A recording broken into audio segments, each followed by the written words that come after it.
Merhaba sevgili izleyiciler. Bugün ülkemizin en büyük sorunu korona. Bugün sizlere vereceğim tarifte koa, korona, astım, balgam atamıyorum diyenler ve nefes almakta zorlananlar için kozalak reçeli tarifimiz var. Tarifimiz için önemli olan kozalaklarımızın ufak olması, yeşil olması.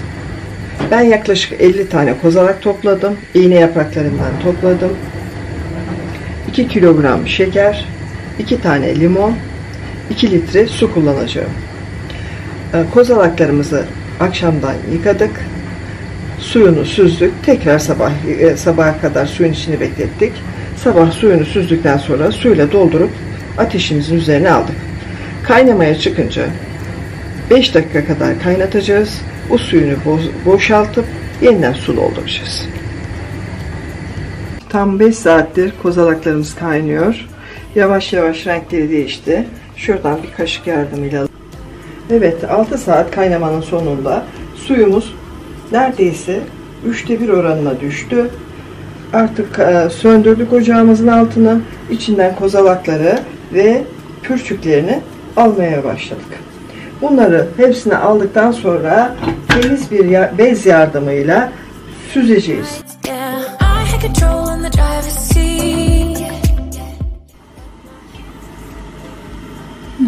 Evet, şimdi süzme aşamasına geçiyoruz.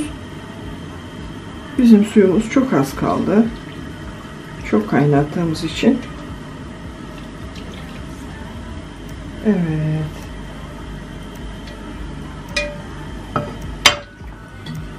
Şimdi çıkan suyumuzun rengini göstereyim ben size.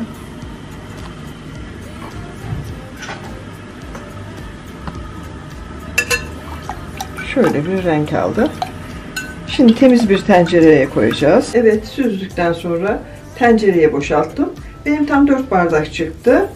Şimdi şekerini ilave edeceğim. Evet, şimdi şekerimizi ilave ediyoruz. 3 bardak oldu.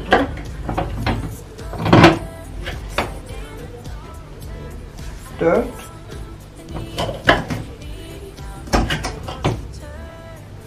5 6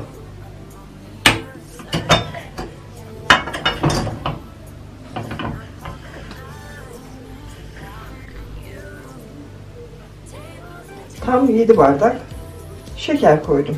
Ben katı olmasını istiyorum.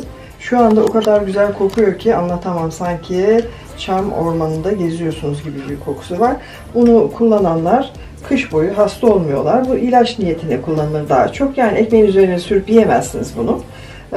Sabah aç karınla bir çorba kaşığı alırsınız. Üzerine de bir su bardağı su veya daha az içebilirsiniz. Akşam yatarken de içerseniz gece boyu rahat edersiniz. Öksürüğü olanlar, koahı olanlar, sigara içenler ve kanser hastaları bunu çok rahat tüketebilirler. Yalnız çam alerjisi olanlar kullanmasınlar. Onlar için sıkıntı yaratabilir.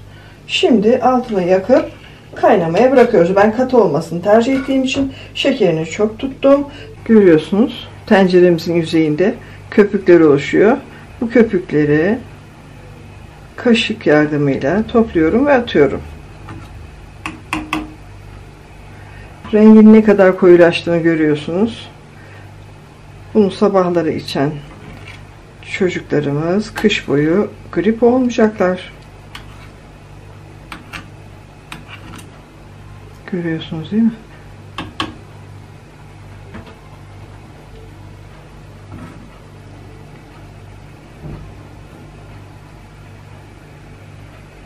Ben bunun içine 3-4 tane kozalak atacağım.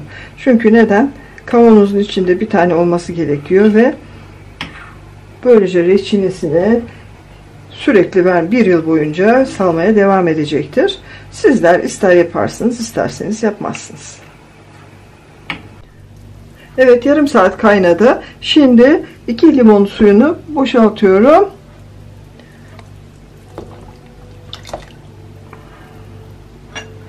Beş dakika daha kaynatıp ondan sonra sıcak sıcak kavanozlara boşaltacağım.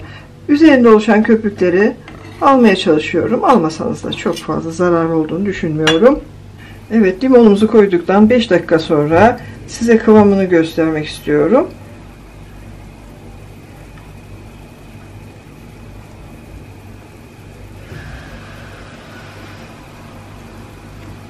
Bu donunca daha da katılaşacaktır. Bağışıklık sistemimizi güçlendirir, nefesimizi açar, oksijenimizi yükseltir. Korona öncesi, sonrası, koah, astım, her tür hastalıkta içilir. Yalnızca çam alerjisi olanlar içmesin. Evet, söndürüyoruz ve sıcak sıcak kavanozlara koyup yeni aldığımız kapakla kapatıyoruz. İsteyenler ters çevirir, istemeyenler bir örtüyle bir gece bekletsinler.